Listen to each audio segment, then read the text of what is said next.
kalau kita gata ataupun jadi nyakit necuh malai. Gata jadi nyakit necuh ataupun nepuh malai. Kita nak buat macam mana? Kalau kita anak kita besar dah ataupun anak kecil sikit pun, kita nak buat macam mana? Ada satu cara lagi yang boleh sembuh nyakit necuh malai ataupun gata. Yang Supi nak buat kita tengok lah. Supi dok koyak ni orang panggil kunyit nah. Supi nak ambil kunyit sikit ni.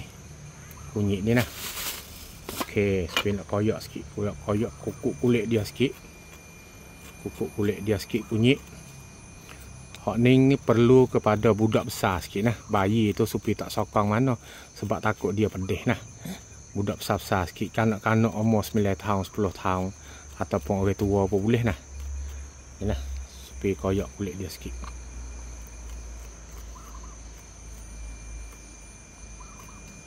Kunyit ni, kunyit biasa, kunyit hak kita dok makan tu lah, kunyit biasa. Koyak hak buruk-buruk dia sikit nah. Lepas pada tu kita basuh dia sikit. Nah, kita basuh dia sikit. Kita hiris. Lepas pada hiris tu kita bubuh dalam lesung. Untuk kita nak tumbuk.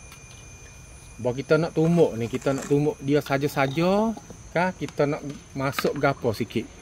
Kapur hak nak makan pinai tu, kapur hak makan pinai kita titik masuk sikit sudut teh. Nah tu kita titik kapur masuk dalam sudut teh. Lepas kita tumbuk. Dia dua ni dia nak buat kalau blender nanoh jadi nepuh malai tu dia kering selalu dah. Dengan kerana dua ni kusiak dia tu dia cara kulit dah. Kapur hak kita dok makan tu pun dia buat bunuh kuman boleh. Lepas tu kunyit tu dia buat kulit kita ni sembuh. Ha tu. Dua ni dia boleh duk sekali ada. Ambil kapur putih, kapur orang panggil kata kapur makan pinai tu. Kita ambil sikit, lepas kita mari campur dengan kunyit. Sikit kita comor. Kalau misalnya tu kita jadi rata nepuh malai, necuh malai, biso pun boleh. Jenis tu lah, jenis ada nanoh, pekak-pekak ada nanoh, ada air dalam. Okey, kita buat sekadar ni lah. Cepat-cepat.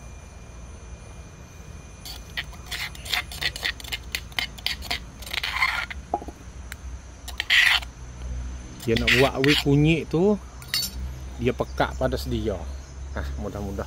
Kita tengok kalau misalnya kita nepuh malai tuju mana kita tepek. Pop. Kita nepuh malai tuju mana, tuju tu lah kita tepek. Pop.